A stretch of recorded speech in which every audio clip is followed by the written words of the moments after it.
انبیاء کے کرم کی ہے کہکشاں، بے برگو بارے بخت بشر کی بلندیاں، رے رب رنگ و راحت و رفعت رئیس جاں، اکبر کے دم سے نور کی قسمت رواں ہوئی، اکبر کا نام لے کے شریعت جواں ہوئی، اکبر کی دسترس میں جوانی کی سلطنت، اکبر کی گرد پا ہے سلاطین کی تمکنت، اکبر کے زیر سایہ ملائک کی منزلت، اکبر کے خال و خط کے فضائل ہیں انگنت، دیکھی تھی ایک کرن جو ازل کے غلاف میں، یوسف کا حسن محو ہے اب تک طواف میں، چہرہ ہے یا فصاحت آیات مرسلین، آنکھیں ہیں یا تصور وحدت کے دو نگیں، ابرو مثال منزل معراج فکر دیں، سایہ بدن کا ہے کہ یہ کعبہ کی سرزمین، اکبر کی سانس عکس گرے موج نور ہے، اکبر کے گیسوؤں کی جھلک کوہ طور ہے، اکبر کا پیرہن ہے ستاروں کی انجمن، اکبر کے نقش پا کا بھکاری چمن چمن، اکبر کے نطق میں ہے نبوت کا بانک پن، اکبر کی تشنگی سے ہے دریا شکن شکن، سانسیں رکی ہیں چشمہ آب حیات کی، اکبر کی انگلیوں میں ہیں نبض فرات کی، اکبر کی انگلیاں ہیں کہ طوبہ کے برگوبار، پورے ہیں یا حدود مضافات کردگار، مثل فراز عرش ہتھیلی کا حرف ابھار، ہر ایک لکیر آیہ قوسین کا وقار، اکبر کے ہاتھ مثل ید اللہ دقیق ہیں، ریزے سبھی صدف سبھی ناخن حقیق ہیں، یہ بھیگتی مسیں ہیں کہ کوثر کی آیتیں، پلکیں ہیں یا حروف کرم کی روایتیں، بازو ہیں یا زمان و مکان کی حکایتیں، اکبر پہ کیا ہوئیں رخ حق کی عنایتیں، اکبر کا خون جس میں نگینے سے جڑ گیا، خاک شفا لقب اسی صحرا کا پڑ گیا، لوح جبیں پہ نقش دو عالم کی آبرو، سجدے کا داغ مہر نبوت ہے ہو بہو، یاقوت لب ہوں یا در دنداں کی آبجو، ہر چاند ماند صورت اکبر کے روبرو، اکبر کے قد کو دیکھ کبھی اس حساب سے، اکبر کے قد کو دیکھ کبھی اس حساب میں، معراج کر رہی ہے رسالت شباب میں، جیسے ہے روشنی ماہ و اختر کے ساتھ ساتھ، جس طرح نکہتے ہیں گلے تر کے ساتھ ساتھ، جیسے عروج نطق سخنور کے ساتھ ساتھ، شبیر یوں ہے آج بھی اکبر کے ساتھ ساتھ، ان کے بغیر دی میں ضیاء ہے نہ سود ہے، شبیر ہے نماز تو اکبر درود ہے، اکبر کی خامشی ہے فصاحت کلام کی، اکبر کی ہر ادا ہے علامت دوام کی، اکبر میں تربیت ہے شعور امام کی، دنیا میں اب بھی دھوم ہے اکبر کے نام کی، بادل ہے یا غلاف شبیہ رسول ہے، یہ دھوپ ہے کہ دامن اکبر کی دھول ہے، اکبر ہجوم غم میں تبسم کا آسماں، اکبر سبے سیاہ کے جگر میں کرن کماں، اکبر دعائے ثانیے زہرا کا کارواں، اکبر کی تیغ دشمن دین پر شرر فشاں، لیلا کی آرزو کے چمن کا نکھار ہے، لیلا کی آرزو کے چمن کا نکھار ہے، اکبر حسینیت کا حقیقی وقار ہے، اکبر حسینیت کا حقیقی وقار ہے۔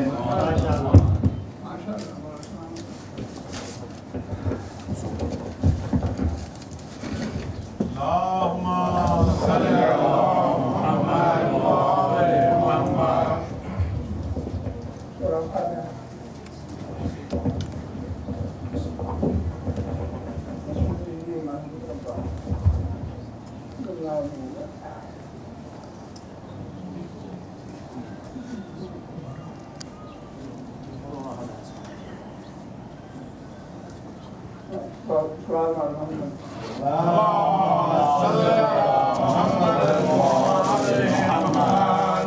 बिगड़ी खुदा के दीन की एक पल जोड़ दी, सजदों से तूने कुफर की जंजीर तोड़ दी। कामयाब नींद में से हुसैन मर गया, तूने हुसैन मौत की गर्दन मरोड़ दी।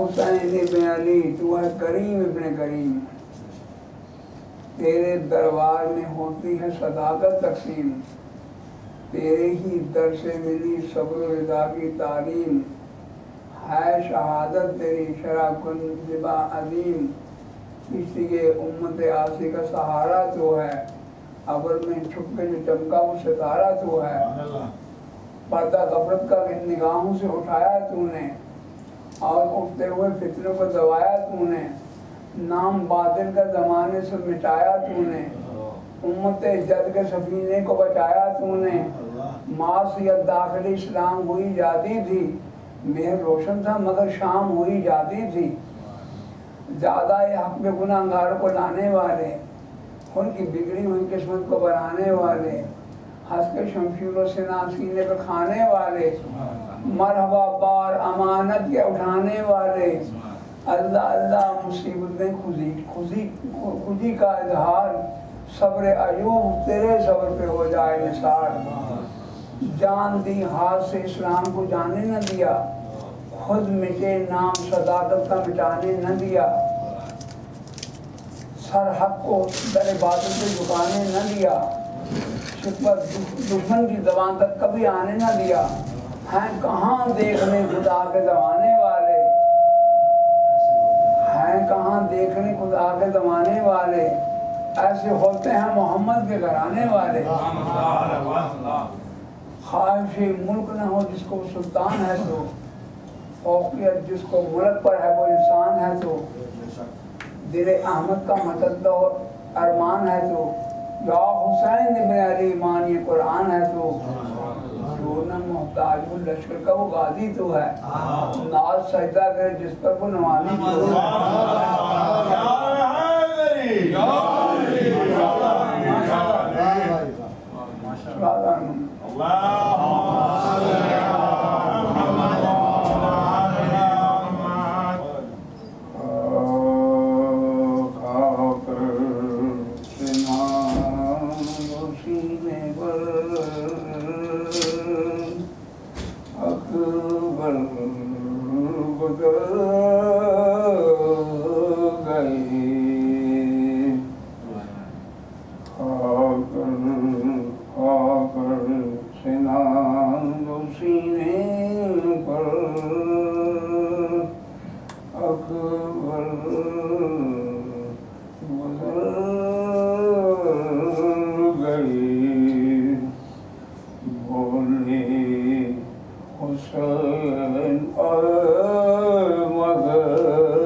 रसूल की मैं यादगार हूँ। ये हाल है कि बहुत बेकरार हूँ, बेटा जवान मर गया, मैं सोबार हूँ, ढूंढूं कहाँ मैं अपने साद नशान को, बल्ली बर्शी कहाँ लगी मेरे करील जवान को, खाकर सिनाम सीने पे अली अकबर गुजर गए, बोले हुसैन अनवर किधर गए।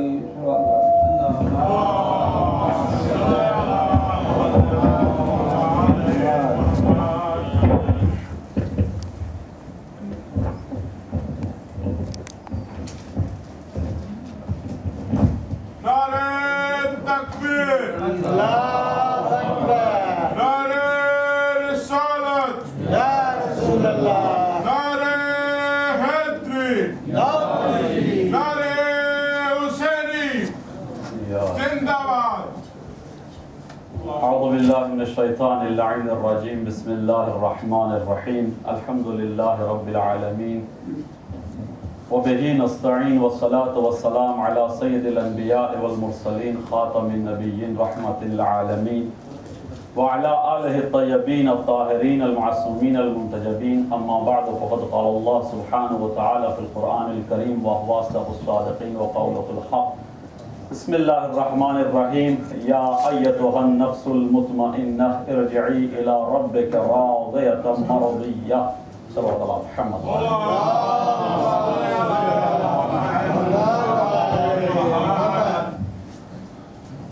All praise is due to Allah subhanahu wa ta'ala, who has created us in a perfect manner and who has elevated among all the human. As Allah subhanahu wa ta'ala himself mentions in Surah Teen, and he swears to some of the most important things like وَالتِّينَ وَالزَّيْتُونَ وَطُورِ سِينِينَ وَهَذَا الْبَلَدِ الْأَمِينَ. Here is the point, لَقَدْ خَلَقْنَا الْإِنسَانَ فِي أَحْسَنِ تَقْوِيمٍ. Allah says, certainly, لَقَدْ, usually it is used for to make it 100% sure, like, for example, you say in Iqama also, right? قَدْ قَامَتِ الصَّلَاةِ. قَدْ قَامَتِ, it is certain that now namaz is going to happen. We are just start praying namaz. Here's a لَقَدْ خَلَقْنَا الْإِنسَانَ. Allah himself says, certainly I have created human is as the best creature, best among all my creatures. Even it says لَقَدْ خَلَقْنَا الْإِنسَانَ فِي أَحْسَنِ تَقْوِيمٍ, in the best form. That means why human has been created in the best form? Just because Allah has given him a special character, that what we call a special organ, what we call it as a mind or a wisdom.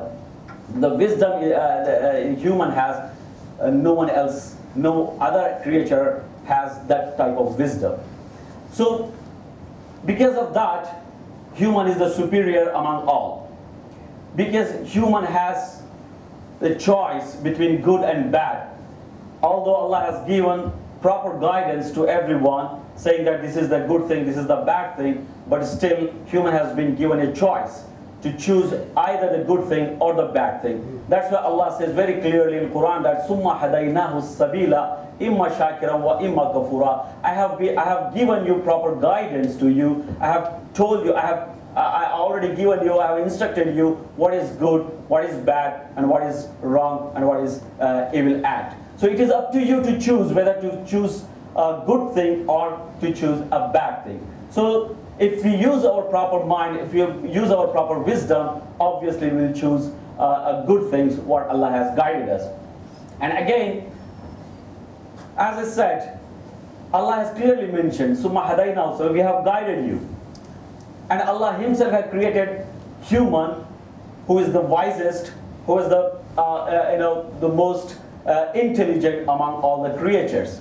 So obviously his religion should also be a very logic, based on wisdom, based on reasoning, based on proper logic. Otherwise, it would be not understandable that a human who is the most wisest is following a religion which is not based on logic.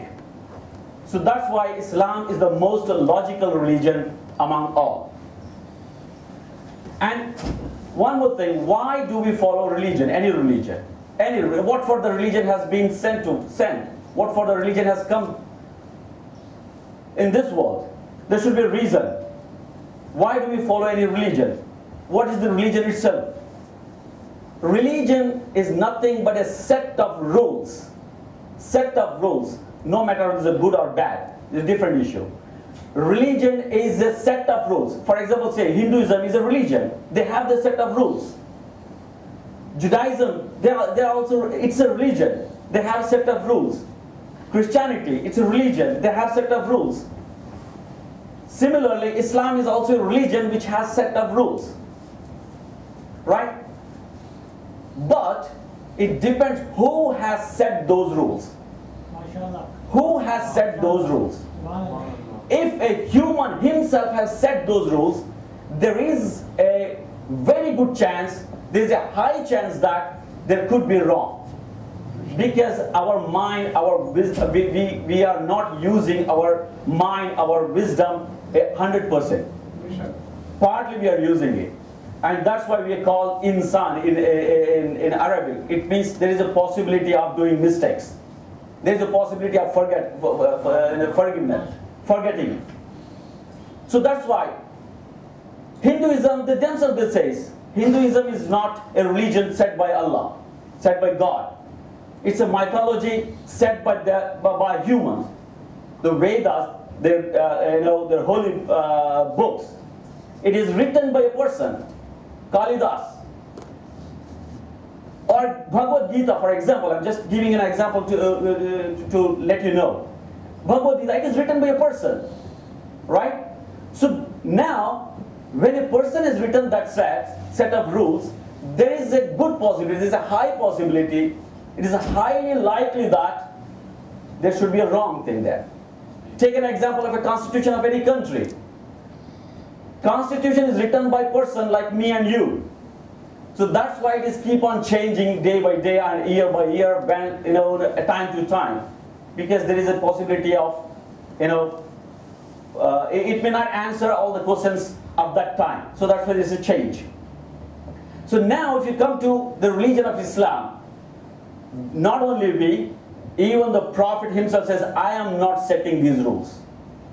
Prophet never claimed this, that he is setting himself the rules of Islam. He says this is absolutely, it is coming, these rules and commands are coming from Allah subhanahu wa ta'ala. I am just passing to you. In Surah Al-Yasin it says, وَمَا عَلَيْنَا إِلَّا الْبَلَاغُ الْمُبِينَ. Our duty, a prophet says, my duty is a plain conveyance of message. My duty is to pass the message. So obviously it means that the set of rules what we have in Islam is from Allah subhanahu wa ta'ala.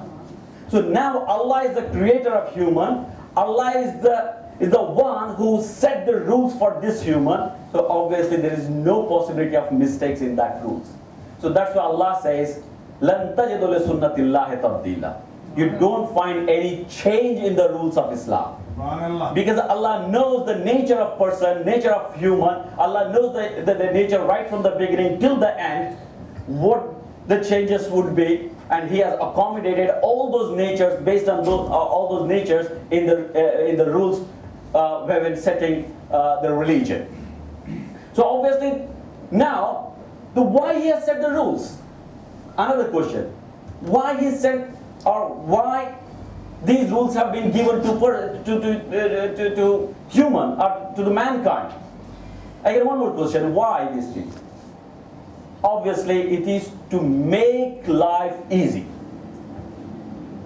It's a complicated statement. Religion has come to make mankind's life easy. You may argue with me. No, it has become a problem to us. Religion is a problem. Na'uzubillah. No, sir, if you don't understand proper religion, this is what's happening. When you go somewhere, you feel shy to, to introduce yourself as a Muslim. When you are in a so-called high societies, if you go there, you feel so shy to have a beer, for example, or to say that this is a namaz time, for example. It has been created, the situation, the atmosphere has been created like that. And now that type of people only, those who have not understood their religion properly, they feel shy and they think that religion is a big problem for them.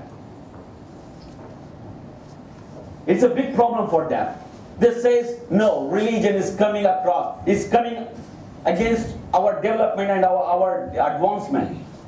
They say, because of the religion we couldn't do this, because of the religion we couldn't do that, because of the religion we couldn't do this and that and that. In fact, religion is to make the life easy. Let me tell you an example. Most of you are working in a company or in a bank or in wherever it is. Wherever you go, management is the good management is the one who has a proper working manual for the staff. Right? Every staff, every department should have a proper working manual. Why they said? Why they use those working manuals? So that if a staff goes on a holiday, if new staff comes there, he or she should not find any difficulty to continue the work. Because there is a clear instruction in that, what to do, right? So there's a working manual. So every organization should have a working manual to make life easy, to make the life of a staff easy. It's a working manual which makes the life easy for a staff. Similarly, Allah set this working manual, what we call Quran, as a working manual to make human or mankind's life easy. It is clearly mentioned what to do, what not to do. This is what it is expected. What Allah is expecting from every person. This is what Allah is expecting from a person. Whether he can do it or not. Whether he can do it or not. It's very clear. So this is why religion has come to make mankind's life easy. Even in Western countries, many people converted. They're converting. Even right now, the fastest converting religion is Islam. I mean, the other followers are converting into Islam. If you ask them why did you convert? They say, because Islam has a clear instructions. It's very clear instruction. What is wajib, what is mustahab, what is haram, what we can do, what we cannot do. We don't need to think. Otherwise, if you see in other religions or in other parts, every book says it differently and every person says differently. But in Islam, it is not like that. But I will come actually. Now, so far you understood that Islam or any religion, if you say the religion of Allah, of course, it has to become from the highest, the supreme power, that is Allah subhanahu wa ta'ala, not man-made religions. There are thousands of man-made religions.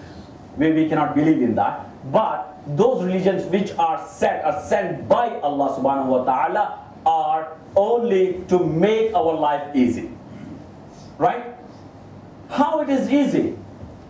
Because it is based on logic, it is based on our nature, our nature, the human's nature.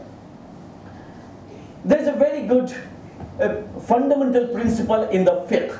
I will tell you some fundamentals for everyone. These two hadiths today I'm going to say will make your life easy. I'm promising you. I'm promising you.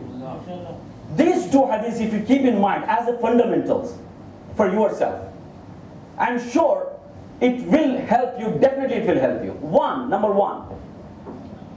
It says, كُلُّ مَا حَكَمَ بِهِ الْعَقْلِ حَكَمَ بِهِ الشَّرْعِ. It's a fundamental in fiqh. It's a fundamental principle in fiqh.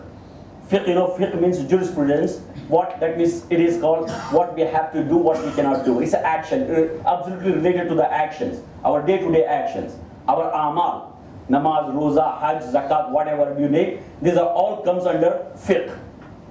Fiqh, the fiqh itself have given as a very fundamental principle. It says, "Kullu ma hakama bil aql, hakama bil shar." Whatever your mind, your logic, your wisdom orders you, that orders the religion. It means it's the order of religion. It means, but firstly you have to decide whether I am really a wise person or not. Just we cannot decide ourselves based on the atmosphere, based on the environment where we are living, and I'm thinking, oh, this is what my mind says, and so I will do that one. No, it has to be acceptable among all, most of the wise people. And not just by my own. So anyway, this is the first fundamental, that kullu ma hakama bihil aql hakama bihil shar. That whatever your mind orders you, it is the order of the Sharia. And vice versa again. The same fundamental, it is the other side also. It says kullu ma hakama bihil shar hakama bihil aql. Whatever religion is ordering you, it is the order of your mind, it's the order of your wisdom, it's the order of a logic. That means, see, think. It doesn't mean that if something is written in the book, it means blindly we have to follow. No. In our religion, we are not supposed to follow blindly. In our religion, we have to follow by reasons only. You have to understand and then follow. Because of that, in Usul-e-Din, in the Qabr, everyone will be asked different questions based on his own ability and capability and his knowledge. What question will be asked to me will not be asked same to you. Your responsibility is different, your knowledge is different, each individual, I'm saying. I'm not saying you in the sense all of the audience. I mean each individual's wisdom is different, each individual's knowledge is different, each individual's ability is different, so the questions will also be different. If it is asked, why do you believe oneness of Allah? You cannot say, because my father has told me. No, this is not a real answer. That is not acceptable, in fact. It is not acceptable. If you believe in oneness of Allah, you should have your own reason. Why do you believe in it? You cannot blindly say, oh, because when I born, my mom, my dad, my parents, my grandparents, they all taught to me, so I learned it. No, this is not acceptable. Allah will not accept this. Right? So first, we should have a reason to believe anything. Of course. Now when we believe, for example, in fiqh, this is either you should be a expert or you should follow an expert. It's very logic, right? For example, everyone cannot be a doctor, cannot be a specialist, cannot be a cardiologist, right? If you have a heart problem, it is wise advice that you should go to a cardiologist. You cannot say, no, why should I go? I am also like him. He is also a human like me. I am also like him. Why should I go? Then who will be the sufferer at the end? It's me. If I say I don't go there, so cardiologist will not change. He will be a cardiologist. Whether you accept it or not, he will be a cardiologist.